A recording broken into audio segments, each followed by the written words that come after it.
It's Monday and another night of racing here at Woodbine Mohawk Park. I'm John Rallis alongside my co-host, the Hall of Famer, Randy Waples. And this is our Friday. I mean, it's Monday, but this is our Friday, at least in terms of Thank God it's Monday. Yeah. I still have to get up and do some work. I don't know what you're going to be up to tomorrow. But I'll be late. I'll be sleeping thinking about you doing all the work that you have to do. I'm sure you're going to feel sorry for me. Oh, absolutely. All the reading and the editing and whatnot sure. that I got to do. But no, hopefully it doesn't snow too much. I think the weather's supposed to get a little bit, or we're supposed to get a lot of snow. Do you have to go anywhere tomorrow? Tomorrow, work to do, and then... No, you got to go anywhere, or you can just stay in the city? Tomorrow we'll be a part of that primetime broadcast tomorrow night. Right, tomorrow night you're going to London. Yeah, so it starts at 8:30. Right. Something that's, it's going to be So you fun do to got be a a little part of. traveling to do. Do got a little bit you of travel. taking the Rallis helicopter? Taking the Rallis helicopter. I'm taking the Black Service Express, or what do you call it? The car service. Oh yeah, red car service or something. I'm taking the VIP services. The perks of being on TV the odd time, right? Absolutely. You get the VIP. My chauffeur knows who he is, so shout out to him. But no, it's going to be fun. Looking forward to it. Obviously, I have some traveling later on in the week. I hope that doesn't interfere with my travels because I know the weather. Oh yeah, you got to go to New Jersey this week too, don't you? Yep. I leave on Wednesday evening. So busy. Busy. I wouldn't want it any other way though. Yeah, it's a lot of fun. Well, you're busy doing what you like. Exactly. Right here today. It's going to be a lot though here today, and then do a few other broadcasts throughout the week, and then come back here on Flyback Sunday. Come here and join you Sunday night as well. So looking forward to it, and I'm looking forward to this Monday night program though. I think there's some opportunities for some potential prices, but I'm taking some swings tonight. I don't know about you. Yeah, agreed. Yeah. Some of them, and it's kind of formful, but yeah, I agree. I am taking a few swings. I'd pick 5 though. I don't think your tickets are probably going to be as cheap as maybe some other nights for you. I guess you don't see it. Maybe you're not going to rely on some horses heavily, or a lot of them, I should say. Actually, right? both my pick 5s are fairly reasonable. They're both $24, but my pick 6 is $60. I've never spent that much on a pick 6 yet, so I'm shooting for the fence here. One winner, I believe, last night who took down the pool in the pick 6. So congrats to them. That was Dave Kelly's charge. Yeah. That was able to make the difference. Went a huge mile to get the job done though. That was a big mile. Yeah, his horses are starting to race a little better here, and I think that he's starting to adjust a little bit too. You see him coming flying with these things on the end of it. You know what I mean? So it's an adjustment to go from that way. And it's a tough circuit. It really truly is. It's always been a tough circuit, but I think that he's going to fit in very, very well here. Yep. Again, and for those who backed him, they definitely got rewarded in a big way. And again, it helped. That's a one lucky better take down the pick 6 pool of $5,000 and change. So congrats to them. And hopefully we can get some nice pools on this Monday night. Before we kick off our preview on tonight's action, we're going to continue what we've been doing over the course of the last few cards, and that's just kind of taking or previewing some of the O'Brien Award divisions. We're going to look at here the 2-year-old pacing colts, and this is obviously a list that you and I have been excited to cover and watch all season long, Randy. And a big discrepancy from the first and second place money earners on Canadian soil. That being because Bojangles, a perfect 12 for 12 in his rookie campaign. I mean, he was an absolute pleasure to watch, and I cannot wait to see him as a 3-year-old. Who, the horse of the year? Yeah, well, you said it. Yeah, you said the horse of the year. Yeah, he's got my vote. I'll tell you that much. Well, I mean, I don't understand how anybody could really vote against him. I know that there's a little bit of a stigma because he didn't leave Ontario. Come on, it wouldn't have mattered. Come on, we all seen him race there. If one of those races was in New Jersey, you tell me who was going to beat him. Tell me who. Nobody. Listen, I do think that there's a lot of horses worthy of, they have resumes worthy of Horse of the Year personally, right? I think you can make the case for Mickey and Minnie, Alexis Cody. I mean, Luprint as well. He's going to be in the conversation, and Bojangles. This is going to be a tough year in terms of the ballots, because I don't know. Look, I know your opinion. It's a clear-cut Bojangles. That's the way I'm going to go. I'm going to tip my hand. I'm going to go Bojangles, but I do think you can make the case for several, and I'm not just saying that. You really can't. Pacer of the Year, Horse of the Year, Trotter of the Year could be a little bit difficult. Looks like it's going to be between Lexus Cody and Yo Tilly in that regard. But, there's a chance that whoever wins Horse of the Year doesn't win Pacer of the Year, if it happens to be a Pacer. That's how tough it is. It's tough, but come on, man. It's tough because we're trying to make it tough. Really. Okay. What horse annihilated their division the way that he did? Nobody. And he was a fan favorite, and he got people interested in the sport again. And to me, that's what Horse of the Year is. He come out of a clean barn.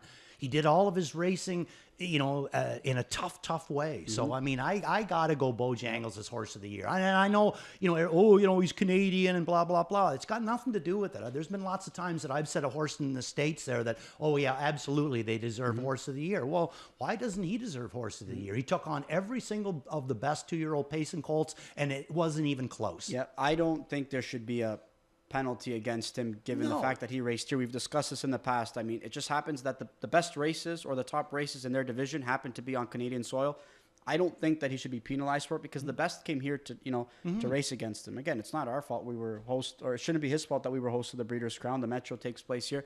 That being said, though, I mean, he deserves it, but I think 3 others deserve it too, right? But I think obviously some chances kind of hurt with some horses late in the year, like Lou Prince's chances definitely took a little bit of a hit. Whereas a horse like Mickey and Minnie, I think that her chances definitely, obviously increased, given that she took on the aged pacing mares at the Meadowlands, got the job done.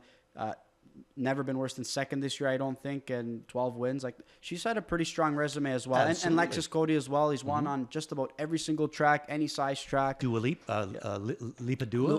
obviously a really good campaign. I don't think she's going to be quite horse of the year. But again, a lot of really talented good horses. Racing. One thing's for certain, I think he'll be horse of the year here in Canada. I mean, for me, his resume is clearly the best. Irvin Hanover, obviously a great year for him.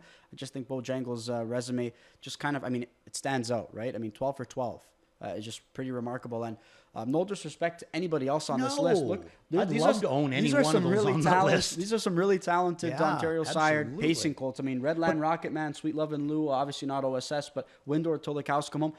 What's amazing about this list, though, is that the majority, with the exception of Sweet Love and Lou, everybody either son of Bulldog or Cattle-Wash. Again, those two sires, they're just making waves, man. Yeah, absolutely. And I mean, I got nothing, like I say, nothing against these ones, nothing against, what was the good horse of Burke's that raced against him down there? Frantic Hanover? Yeah.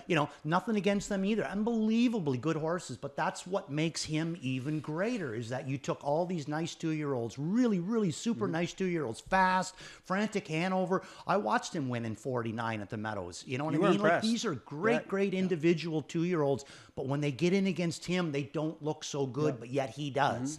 And just again, to me, like another indication of why he deserves Horse of the Year.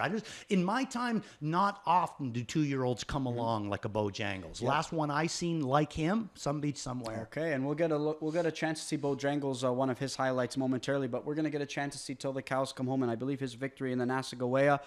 This is a Carl Jameson trainee that you have been very impressed with as well, Randy. Again, it's hard not to. He's been put in great spots all season long.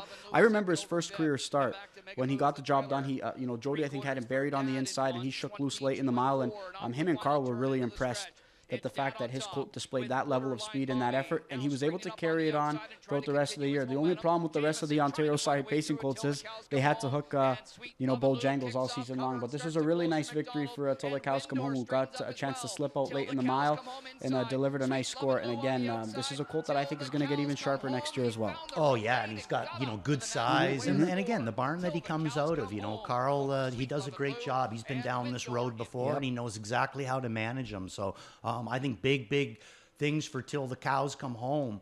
But, again, he's going to have to face a killer. And speaking of Carl, congrats to him as well. He's, a finalist for he's a nominee for the Horsemanship Award. And again, I mean, he's won in the past as well. And well-deserved, for everybody on that list. But we know Carl, I mean, he's an exceptional horseman. Oh, yeah, for sure. You just don't get any better than that. All right, and we spoke about Bojangles. We're going to get a look at his score in the Breeders' Crown final. I know we were so excited about watching him compete in the Metro. We were even more excited about watching him in the Breeders' Crown because that was going to be his last start of the year, and we were just itching to see, is he going to keep his perfect streak intact?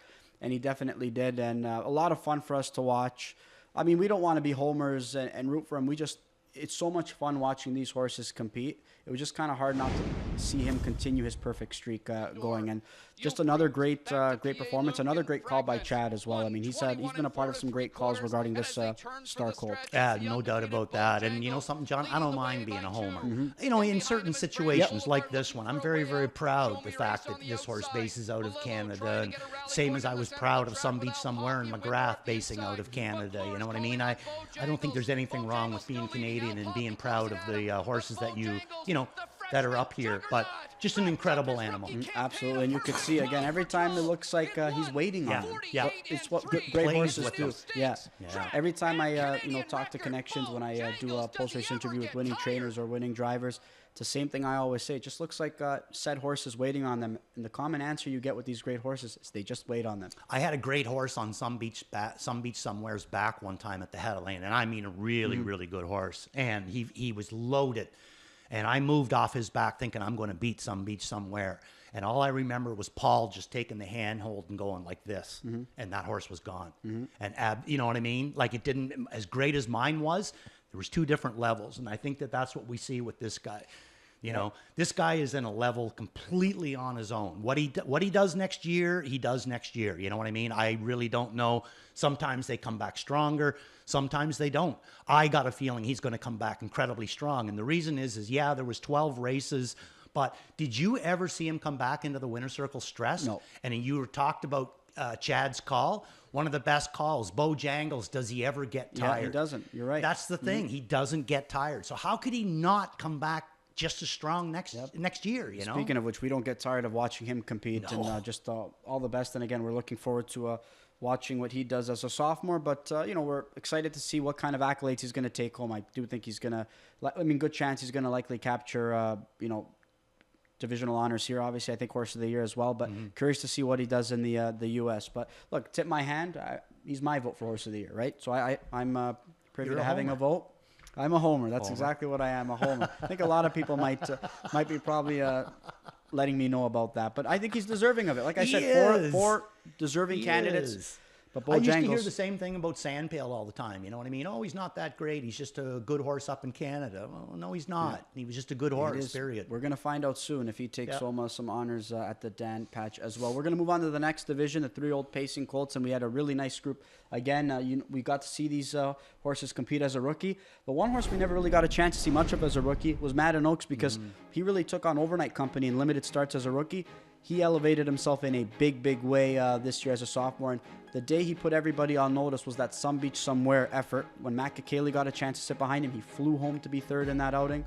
And then he was able to follow that up with great effort after great effort after great effort. From the 10-hole. Exactly. And we're going to get a chance to see that, that highlight again, which we never get tired of because that was also a thrilling stretch drive. But Crackshot tops in earnings on Canadian soil. And Crackshot was one that, you want to talk about development? How about him from a 2-year-old, right? Because he didn't really he was obviously well bred, but he wasn't one that took off right away. Grassroots winner. Took some time to get himself going. Yep.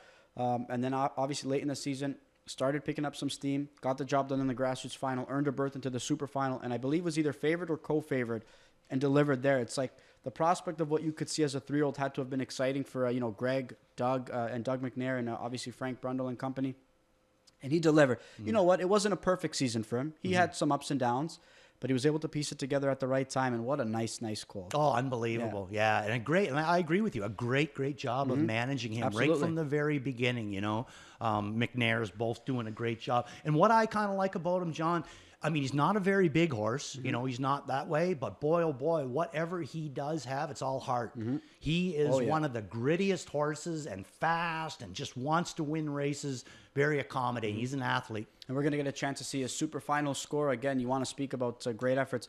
That was a really, really strong effort. I know the teletimer, I think, initially clocked him at 149.4, but I think it was 148.4 in that winning effort, if I'm not mistaken. So it was time to second slower than it initially was, but they got that rectified. And again, this was just a super the performance. size of him compared to the rest of them. A lot of heart, right? You mentioned it, Tim. He's got a lot of heart. He does. He can stare them down, and he just keeps going forward. And then God help it if one starts to get up into his grill, because then he just pins his ears. Look at this. I mean, are you serious? I mean, you got 5th and 5. I think that's who that was sitting on his back. You got all these other good ones, and look at him. He just keeps going and going. Yeah, Doug, you won. Yeah, a lot of speed there, and I'm sure Doug had a lot of joy sitting behind his dad's colt. I mean, just again, anytime you get to sit behind horses with that kind of speed and that kind of talent and desire, it's definitely a lot of fun. Look, 5th and 5, he elevated himself back to the gold ranks.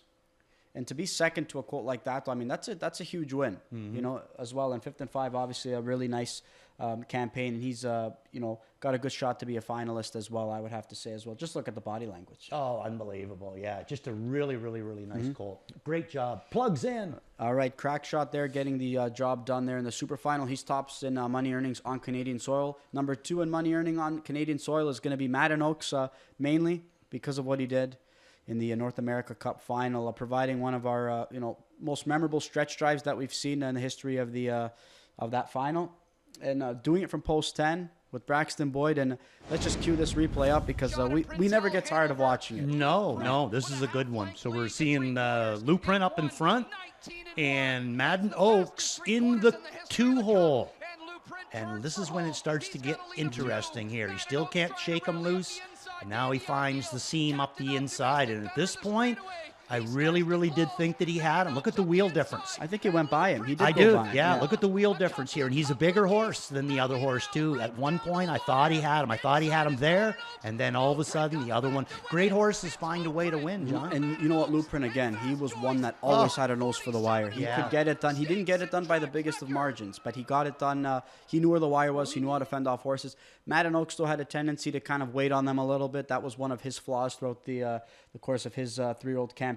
But the speed, look at the size of him. You know, he had speed, he had power, he had so many things, so many quality traits that he's going to hope to pass on to his progeny, because he is going to be standing stud in New York. It was recently announced a few days ago. So you said, what, again, stud fee $5,000? I think it's $5,000 listed stud fee. So, you know, he got the job done in the, he got the job done in the progress pace elimination. I think he was 2nd or 3rd in the progress pace final. But, I mean, Meadowlands pace winner.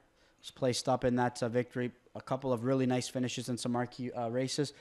Just a big thrill for, obviously, Cam Capone and Braxton Boyd there, who were able to team up for some memorable moments with that colt. So it'd be pretty cool for him if he was a finalist as well, I'm sure. Right, a colt that really stepped up in a big way and put everybody on notice. We expected some good things from like the Blueprints and some other colts. He was the one that, we always have one colt that always just steps up a little bit under the radar. We had it with It's My Show. We had it with Nijinsky. We had it with Madden Oaks. I know he didn't get the job done, but you know, sometimes it takes time. It takes horses time to develop. Yeah. And once they find their stride and they mature, they show that they're you know, quite a force, and that's what those 3 had in common. Yeah, for sure. I'd love to own any one of them. Absolutely. All right, there's a look at the 2-year-old pacing colt as well as the 3-year-old pacing colt division. We'll preview some more in the coming cards. Always fun discussing and reliving, you know, them, because it was just so much fun covering them all summer to be able to kind of recap, you know, their seasons yet again and talk about some divisional honors. It's a lot of fun for them. Absolutely. A lot of fun, and it's a lot of work too. We're lucky because those guys back there, they always seem like they're able to you know, get the good stuff going. We're always appreciative of them, without a doubt. We're going to start our preview of tonight's action, race number 3. This is going to be a tricky leg of that pick 5. That's also going to kick off the early pick 4, Randy. Field of 9. We've got some maiden trotters. Look, for me, the way I handicapped this race was process of elimination. There's horses that I know might take support. I elected to say, you know what, if they beat me at a short number, so be it. The Elise Islands, you know, J-Port Muscle Up, I thought raced well. From the outside, I'm opting to play against him in this spot personally, but there's some other horses in here that I just figured I'll play against them tonight at least. And if they get the job done, they get the job done. I'm curious to see where you went tonight. Right after you tell me where you went. I went Diamond Bank. I went to him last time. Listen, I thought he had the most trot on the end of it. I agree. I don't think he's going to get the best trip, and that's my concern. Right. But if he's anywhere close tonight, good luck fending him off, in my opinion. I agree. Big her, big sorry, quarter. I should say her. Yeah, big quarter on the end of it for her. Huge on end is the way that I got her down. And I got her in for 3rd. Okay. The other one, John mentioned, J-Port Muscle Up from the outside. I thought he raced really, really good. Something to go forward. But again, from the outside, got him in for 2nd. In for 4th, I go Banks a Million for Jim Whalen. Only raced him the one time here. Back on November the 24th, but boy, she had good wheels on the end of it. So I'm going to throw her back in, even like with a little bit of the stale date. I'm going to go 2-horse in here. I'm going to rest everything on Scotty Young. Shock them, Scotty. Shock factor is the way that I'm going to go with this one. I got him down as huge on end, much like Diamond Bank, but more on the inside with this guy. So let's take a look at shock factor. Scotty Young for Michael Hamlin. I thought that this guy really put some nice wheels on the end of it. So here he is shock factor, had the rail to work with, which again, no issues for him, which was a good sign for me. I think the 2-hole is going to be no problems either. So again, Scotty sitting, quite a ways back. I'd say he's probably a good 6.5 lengths out of it right there. And watch him. He's doing already. He's looking for the side, looking to see where the room is, trying to find it. Finds a little bit here, so now he starts to move it. Is he going to get some separation in between? No. So he ducks him down to the inside and lets him roll. That's the first time he asks him to go. Here comes Diamond on the outside. I think Scotty had to take a hold. I think that he had the momentum. Diamond Bank raced really, really well too. So I'm going to go 2 onto the 9 onto the 8. And it's not that I don't think J-Port Muscle Up can convert here, but because I do agree with what you said in a big way. That's something to build off of. And I think he's going to be able to build off of. But when you watch that replay, I thought there was 2 horses for sure that had far more trot than he did, right? That being Diamond Bank, obviously that 3-year-old daughter of the bank, and the one that you put on top, Shock Factor. That was his best effort of his career. And he hasn't hit the board in 13 tries so far. Didn't hit the board last time out, but you can't tell me he wasn't trotting a lot better than, a handful or the most of this field. Absolutely. Yeah. And my thing is he got shut down. He shows 28 seconds. He shut him down because he had to. He was getting up on, I think it was Jody's back or somebody's back. So he had to snuff him before he even got there. If he lets this thing roll, he's trotting home in 27-3 or 27-4, and he only got beat 2 lengths, So I'm going to take a chance with the Shock Factor, new kind of face on the circuit. But that being said, Garnet goes the 5. Did you use the 5? You know what? I didn't use the 5. I can't remember if I used her underneath or not, maybe for 4th. But one thing I'll say is that I thought the qualifying effort was solid. But just from these connections, we don't normally see them put forth winning tries in their first lifetime start. Off the one qualifying effort, I just have a feeling we're going to see probably, I think she's going to need a start probably. Yeah. That's my biggest thing. Too. I think, look, we've seen a lot of horses over the last few starts that Julie Walker has sent out. All good efforts first time out, just not winning ones though, right? Yep. Still think that this filly might need a little bit of developing, and she's a 2-year-old, right? She's a 2-year-old. She's a 2-year-old filly going up against some 3-year-old colts, right? Making her first lifetime start. Not one that I wanted to factor in highly in this particular spot. But tough looks race. Interesting. Looks very interesting indeed, and this is a tough way to kick off that early pick 4. We're gonna move on to race number 4. This is gonna be where I try and find my single Randy. We've got a field of 10 going posted, or are we scratched down to a field of 9 now? Yes, we are. We're scratched down to a field of 9. A lot of horses racing well. I went all in on Veracruz in this spot. Same class that he took on last time out.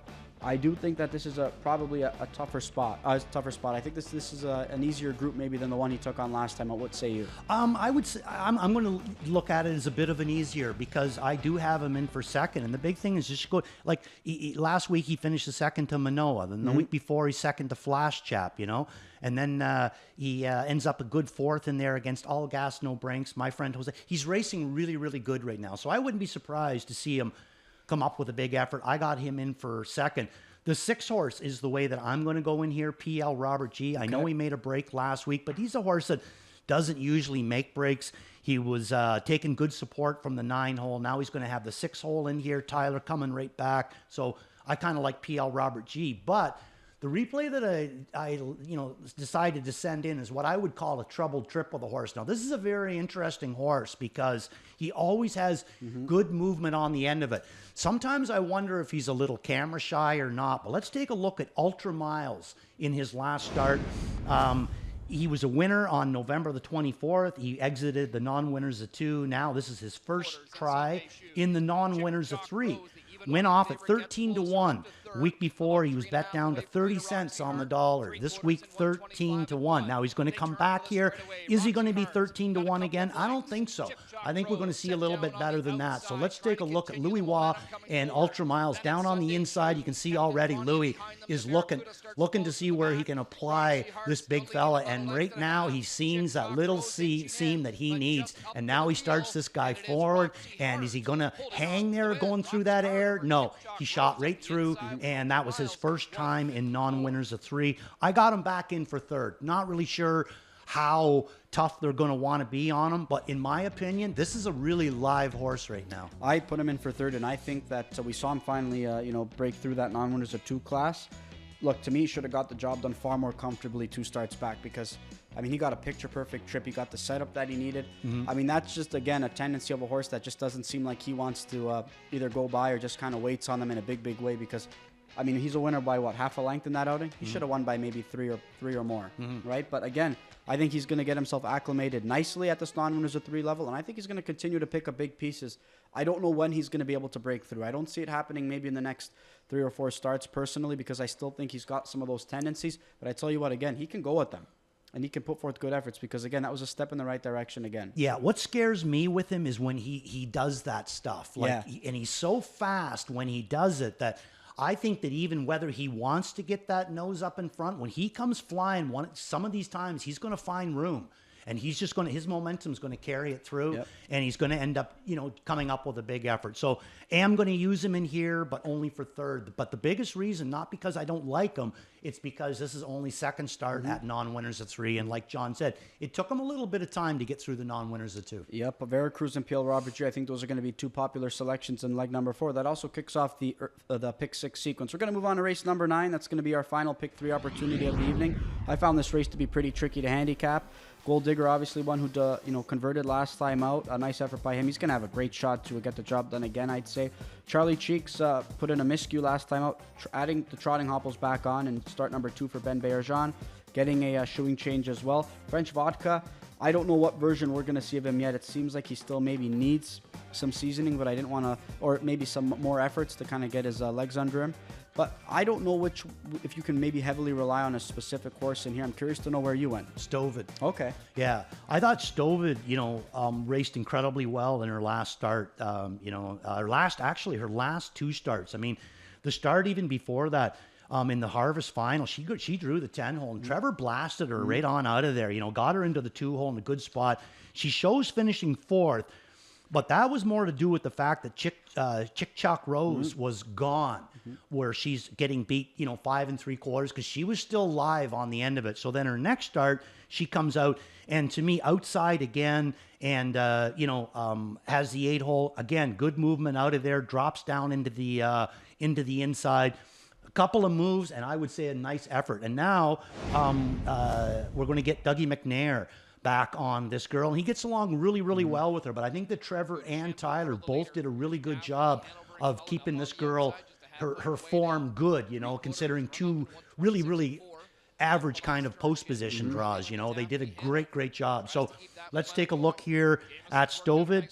Tyler Borth, again, 13-1 with this one. And again, like I said, left out of there hard, and in my opinion, she's still good down in here. She's getting a few horses that are coming up in behind her, but she just keeps going with this group up ahead of her.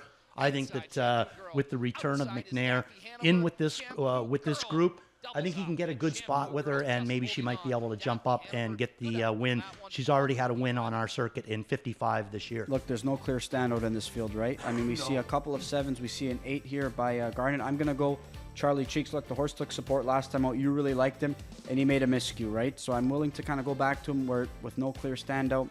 And the equipment changes, obviously adding the trotting hopples back on with the shoeing change. I'm willing to give this Gelded Son of Alarm Detector another go. But really, really tough race here in race number 9. What's interesting about the Charlie Cheeks, John, is it's nice to see the hobbles come back on, you know what I mean?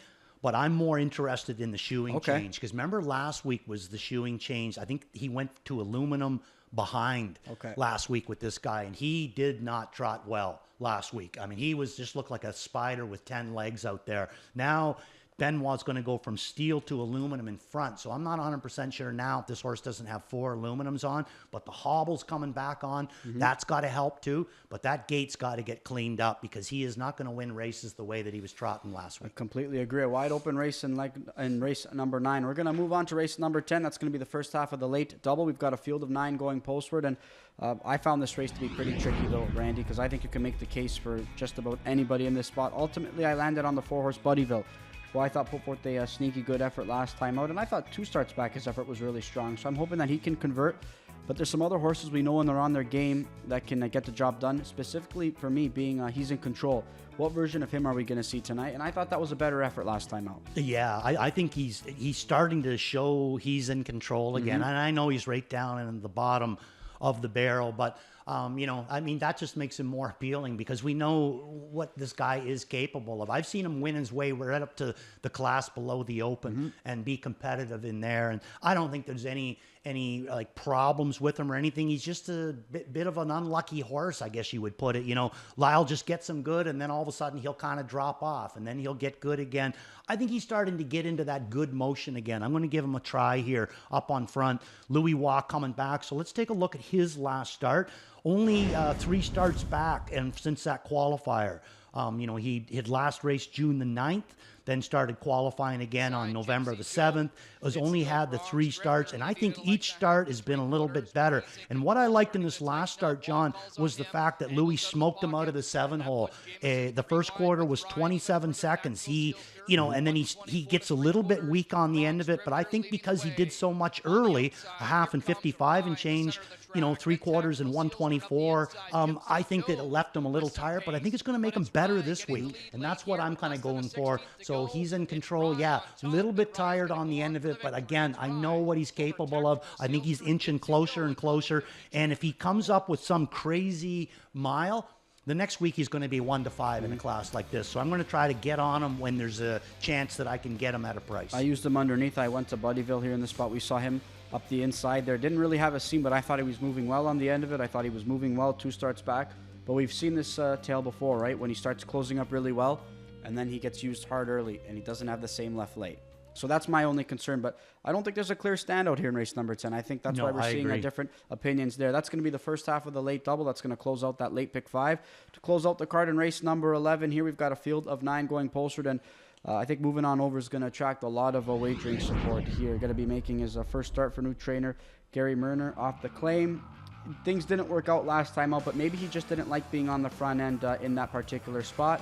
How about his effort 2 starts back? I don't think he would have won if Dusty Lane Levi and another charge don't hook wheels, but I tell you what, he was still moving really well on the end of it. He was moving really, really good too. You know, I agree. And I agree with everything that you said. I think that the first half, 27 flat, 55 and 4, we hadn't seen, you know, him chopping a mile like that.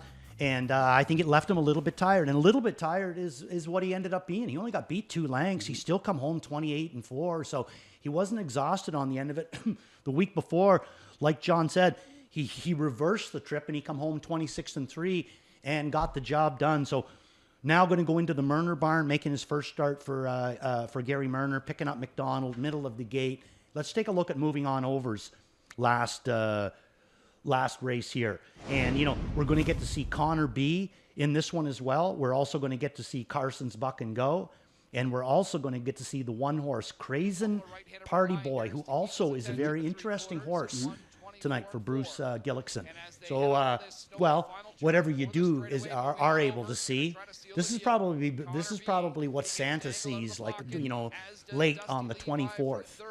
You know, heading to the Rawlis house there to drop off all the gifts there. Oh, yeah. Passing over top of Randy's house and heading to the Rawlis house. But, you know, gets a little tired. Looked like he was going to maybe be able to get the job done for Travis, but gets a little bit tired. 10-hole, in front, only gets beat a couple of lengths, middle of the gate, goes into the Murner barn. I think that they can race him the other way, but this last race is only going to make him stronger. And I think if they want to put him on the engine again, I don't think he's going to have to work as hard to get there. Where did you go? I went to the 5, a sweep of 5. Just tough to go against him. Look, Connor B's been racing so well. Problem is he just waits on them. And I think that's why I maybe ranked Dusty Lane Levi's performance a little bit lower going into tonight's race.